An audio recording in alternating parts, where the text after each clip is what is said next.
دکھایا کہ اچھا آئیڈیل اسلامک حکمران وہ ہونا چاہیے کہ جس میں یہ جرت ہو کہ وہ ایبسولوٹلی ناٹ بول سکے. حکمران کیسا ہونا چاہیے؟ اس جواب دینی حوالے سے آپ دیکھیں آپ کو قرآن نے کیسی رہنمائی دی ہے، سنت نے کیسی رہنمائی دی ہے، ویسا آپ کو ایک آئیڈیل حکمران ویسا ہی ہوتا ہے. اور اس کے اندر میں اگر آپ کو 5-6 نکات بیان کر دوں تو انشاءاللہ تعالیٰ فائدہ ہوگا. پہلا نمبر 1، آئیڈیل اسلامک حکمران وہ ہونا چاہیے کہ جس کا نظر کے اندر فقط دنیا نہیں ہے، دین بھی. یعنی آپ کسی بھی حکمران کو صرف اس لیے دیکھیں وہ اچھا ہے کہ وہ آپ کی سڑکیں بنوا دیتا ہے یا آپ کے لیے وہ کام کر دیتا ہے، انف نہیں ہے. اللہ کے رسول صلی اللہ علیہ وسلم جب منتخب ہوئے ہیں تو اللہ کے نبی علیہ السلام کی حکمرانی کے اندر دنیا کے نظام بھی سب تھے، لوگوں غریبوں کی مدد بھی کی گئی، تعلیم کا نظام بھی دیا گیا، لیکن آخرت کی تیاریاں بھی کی گئی، دین کے حوالے سے اخلاقیات بھی سکھائی گئی. لہذا آئیڈیل حکمران ہمیشہ ذہن میں رکھیے گا جو فقط دنیا نہیں دیکھ رہا، آپ کی آخرت کی طرف بھی اس کی توجہ ہے، جو سڑکیں بنانے کے ساتھ ساتھ آپ کو حیا کی تربیت بھی دے رہا ہو، بے حیائی سے بچنے کی طرف بھی ترغیب دے رہا ہو. آئیڈیل حکمران وہ ہونا چاہیے مسلمان کی نظر میں.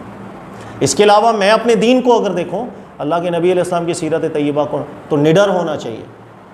اگر نڈر پن آپ کے اندر نہیں ہے آپ اچھا حکمران ہو نہیں، آئیڈیل اسلامک حکمران نہیں ہو سکتے.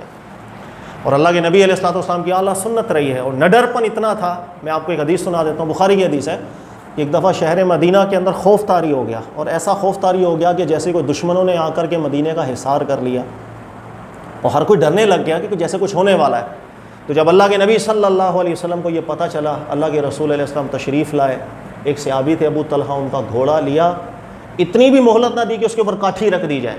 ننگی پیٹھ گھوڑے پر نبی علیہ السلام سوار ہوئے اکیلے، اور پورے شہر مدینہ کے باہر راؤنڈ لگانا شروع کر دیا اللہ کے نبی علیہ السلام نے کہ کون ہے جو مدینہ شہر والوں کو جہاں ہماری حکمرانی اللہ نے دی ان کو خوف میں مبتلا کر رہا ہے. پھر اللہ کے نبی علیہ السلام باہر واپس اکیلے تشریف لائے اور مدینہ میں اعلان کیا، کوئی گھبرانے کی بات نہیں، کوئی ڈرنے کی بات نہیں. تو کہنے کا مقصد کہ نڈر پن ہونا چاہیے. اللہ کے نبی علیہ السلام کی سنت سے یہی سیکھا ہے. لہذا ایک آئیڈیل اسلامی حکمران ایسا ہونا چاہیے کہ جس کے اندر نڈر پن ہو، جو نڈر ہو. اللہ کے نبی علیہ السلام سے تو یہی سیکھا ہم نے. اسی طرح آئیڈیل اسلامی حکمران ایسا ہونا چاہیے کہ جو اپنی قوم کو اونچے خواب دکھا کر اس کی تیاری میں لگائے. اگر خواب اونچے نہیں دکھائے تو انسان پھر محنت ہی نہیں کرتا. بھائی اگر میں نے خواب آپ کو برج خلیفہ کے دکھائے ہیں تو کم سے کم میں برج خلیفہ تک نہ پہنچ بھی سکا تو میں 60ویں منزل تک پہنچ جاؤں گا، 70ویں منزل تک پہنچ جاؤں گا اگر میں 120 منزلہ تک نہیں پہنچ سکا. ایک مثال ہے. تو خواب جتنا اونچا ہوگا اس کی تعبیر اور تعمیل کے اندر انسان جب صرف کرے گا اپنے آپ کو تو وہ اگر منزل تک نہ بھی جا پائے بہت کچھ حاصل بھی کر لے. اللہ کے نبی علیہ السلام کی سیرت طیبہ سے میں نے تو یہی سیکھا کہ آئیڈیل اسلامک حکمران ایسے ہی ہونا چاہیے.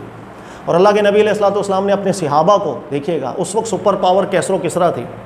اللہ کے نبی علیہ السلام صحابہ کو بڑا خواب دکھا رہے ہیں اور صحابہ سے فرما رہے ہیں کہ تم وہ لوگ ہوگے کہ کیسر و کسریٰ ان کے زیورات وہ بھی تمہارے قبضے کے اندر آئے.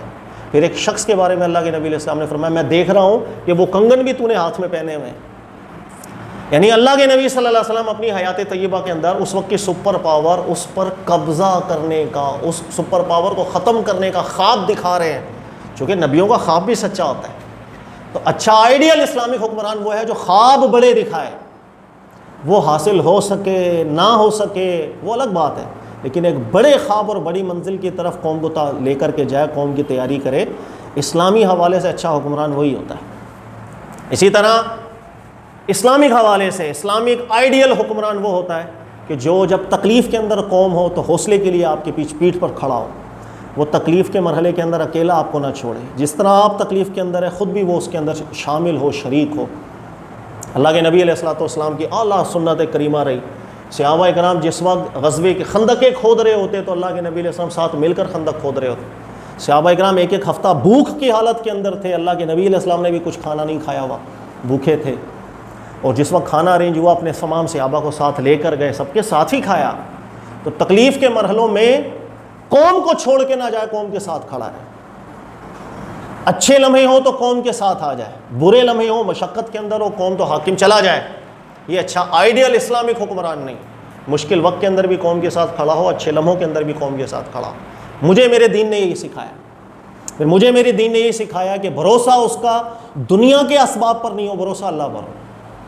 اللہ کے نبی نے مجھے یہی سکھایا ہے, میرے دین نے, مجھے قرآن نے یہی سکھایا کہ آئیڈیل اسلامک حکمران وہی ہوگا کہ جس کا بھروسہ اللہ پر ہوگا, دنیا کے اسباب پر نہیں ہوگا.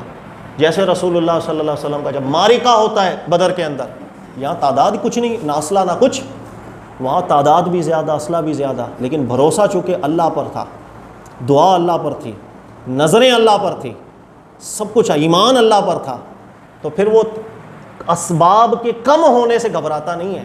میرے نبی نے مجھے یہی سکھایا کہ اچھا اسلامک آئیڈیل حکمران وہی ہے کہ جس کا بھروسہ اسباب پر نہیں ہوتا, اس کا بھروسہ اللہ پر ہوتا ہے. لہذا آسان الفاظ میں سپر پاور سے ٹکرانے کے لیے ایٹمی طاقت ہونے سے زیادہ ایٹمی جگر ہونا ضروری ہے اس کے پاس. بھروسہ اللہ پر رکھے اور جگر رکھے.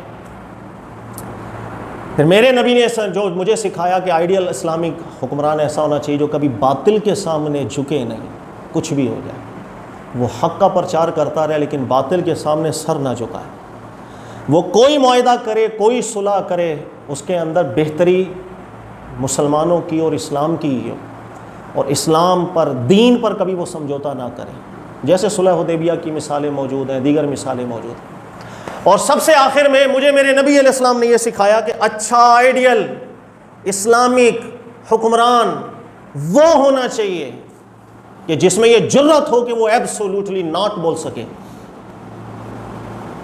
میں کسی کو تشبیہ نہیں دے رہا, نعوذ باللہ, میں ایک بات سمجھا رہا ہوں بس. اللہ کے نبی صلی اللہ علیہ وسلم کے سامنے جب مسیلمہ کذاب آیا, اثر و رسوخ رکھتا تھا اپنے قبیلے کے اندر, اثر و رسوخ, اس کا بہت لوگ تھے اس کے متبع. اللہ کے نبی علیہ الصلوۃ والسلام کے پاس آ گئے. اس وقت اللہ کے نبی علیہ السلام کے ہاتھ میں ایک چھڑی تھی, اور مسلمہ نے آ کر کے لالچ دینا شروع کیا اللہ کے نبی علیہ السلام کو کہ آپ مجھے بھی اپنے ساتھ شریک کر لیں, حکمرانی میں شریک کر لیں, نبوت میں شریک کر لیں, میرے پاس تعداد بہت ہے لوگوں کی, سب کو میں لے کر اسلام میں آ جاؤں گا, پیسہ بہت ہے, پیسہ بھی لے کر آ جاؤں گا. ہر طرح کی اللہ کے نبی علیہ السلام کو جب لالچ دی تو اللہ کے نبی علیہ الصلوۃ والسلام نے اس باطل کو جواب دیا تھا ایبسولوٹلی ناٹ. نبی علیہ السلام نے فرمایا تھا بالکل نہیں. فرمایا تھا میرے ہاتھ میں چھڑی ہے تو یہ مانگے گا, میں یہ بھی نہیں دوں گا. تو انسان جس وقت لالچ میں نہ آئے, دنیا جہان کی اس کو لالچ دے دی جائے, اور اس کی زبان میں اللہ نے اتنی ہمت دی ہو کہ وہ ایبسولوٹلی ناٹ بول دے بڑی سے بڑی باطل قوت کے خلاف. مجھے میرے دین نے یہی سکھایا ہے کہ اچھا آئیڈیل اسلامک حکمران ایسا ہونا چاہیے. لہذا نام لینے کی ضرورت نہیں ہے, آپ دیکھیں, ڈھونڈیں, ایسے حکمرانوں کو ڈھونڈیں, اس کا ساتھ دیں. جزاک اللہ خیر.